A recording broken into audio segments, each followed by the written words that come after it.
Opúsculo Humanitário, escrito por Nízia Floresta, edição atualizada com estudo introdutório e notas de Peg Sharp Valadares, edição em domínio público, Cortez Editora e INEP.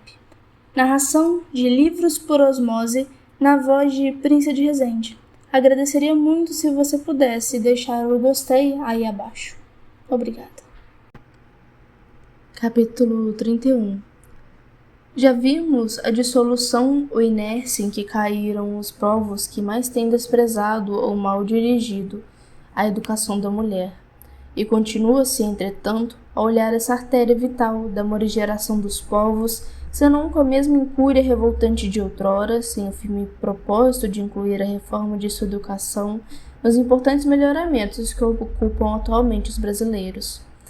Aqueles que se contentam de caminhar vagarosamente quando as locomotivas transpõem o espaço com incrível velocidade, que poderão dizer-nos que há muitos anos possui o Brasil estabelecimentos pagos pelo governo para a instrução primária das meninas.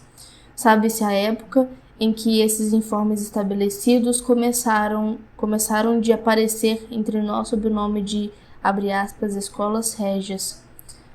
Eram, porém, sumariamente raros e, quanto às habilitações intelectuais das professoras que os dirigiam, podem ser aquilatadas pelas que apresentam as de hoje no simples interrogatório, a que se chama entre nós exame público, pelo qual passam as pretendentes às cadeias do ensino primário em nossa terra.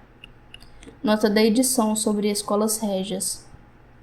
As escolas régias resultaram da forma de ensino imposta pelo Marquês de Pombal, após a expulsão dos jesuítas do Reino Português em 1759. As consequências práticas desse ato foram um dos maiores golpes contra a educação brasileira. A administração jesuítica foi substituída por uma diretora-geral de estudos, exercida pelo vice-rei. As aulas nas novas escolas régias passaram a ser administradas por capelães nomeados pelos bispos. E o imposto aplicado ao ensino, dito subsídio literário, era de todo insuficiente para as despesas do novo sistema. Fim da nota da edição.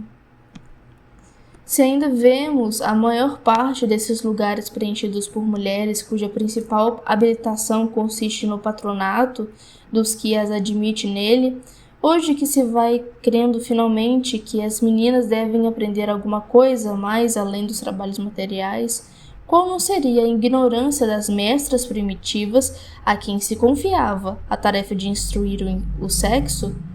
Daí o descrédito em que caíram as escolas públicas de instrução elementar, frequentadas somente ainda hoje por meninas a cujos pais falecem os meios de as mandar às escolas particulares, posto que, em geral, as diretoras dessas não são mais capazes de corresponder à sua expectativa.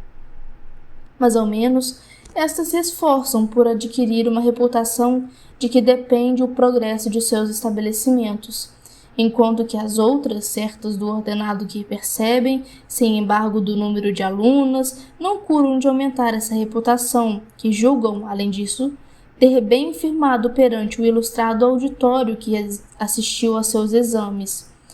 Falai a alguma dessas professoras sobre o exame que as fez julgar superiores às candidatas em concorrência e vereis que a fatuidade atribui o seu triunfo ao grande estudo a que se deram das matérias exigidas pelos austeros examinadores. Esquecidas das proteções às que recorreram, as Bacheli, Sinclair, Lahai, etc., de nossa terra, ostentam tudo quanto podem ostentar as examinandas do Hotel de Ville e de Sorbonne, menos a sua instrução. Nota da edição. As referências a educadoras francesas servem não apenas para evidenciar a procedência intelectual da formação autodidata de Nízia Floresta, mas também e, sobretudo, dão uma clara ideia de como era marcantemente francesa a educação brasileira, aquela, bem entendido, a que tinha acesso aos privilégios filhos da burguesia nacional. Joséphine Bachelet havia escrito, em 1840, umas Letters sur Education des Femmes. Fim da nota da edição. Com efeito, não podemos deixar de corar pela nossa instrução pública quando quisermos estabelecer um ponto de comparação entre os exames de nossas professoras e os que assistimos naqueles lugares, das mulheres que se propõem a exercer o trabalho do magistério em França. E, pois como esperar que aquelas a quem faltava a sólida instrução das disciplinas que tinham de ensinar pudessem preencher o fim para o qual o governo a nomeara e apresentar, como deviam, do ensino primário, um resultado capaz de servir de base aos estudos mais elevados? Mas devemos admirar-nos disso quando grande parte dos professores do mesmo ensino se achava em idênticas circunstâncias. Não vemos nós, ainda alunos que passam para estudos superiores, escreverem com péssima ortografia, estropiando as regras da gramática e cometendo erros de dicção que fariam rir os alunos das escolas primárias dos países onde o estudo da língua materna é considerado como o primeiro na escala dos conhecimentos humanos? O desleixo em que continuava assim o ensino público estava, porém, de acordo com os princípios da metrópole que regia então o Brasil. Era natural que as mulheres participassem de sua sorte e com ele aguardassem um melhor futuro, confiados umas e outros nos inexauríveis recursos que lhes prodigalizara a natureza e no amor de seus filhos, desenvolvido sob a influência da brilhante aurora de progresso que se elevou para o presente século. Passemos a considerar se a sua expectativa tem sido ou não iludida.